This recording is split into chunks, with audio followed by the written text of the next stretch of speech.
भाजप आमदार परिणय फुकेंच्या घरातील वाद आता चव्हाट्यावर आलेला आहे। परिणय फुकेंच्या भावजे प्रिया फुके यांनी कुटुंबावर गंभीर आरोप केले।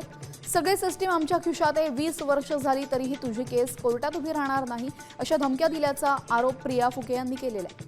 प्रिया फुके यांचे पती संकेत फुकेंचं 2022 मध्ये निधन झालं। त्यानंतर प्रिया फुके यांनी संपत्तीमध्ये वाटा मागितला होता।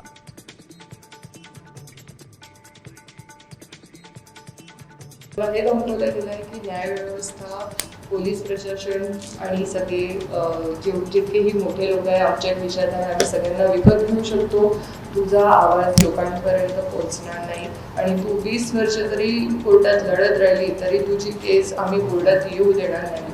म्हणजे अक्षरशः या लेवलपर्यंत मला बोललेले आहेत आणि आता फक्त एकच आशा आहे की आम्हाला आमचा हक्क मिळवून द्यावा।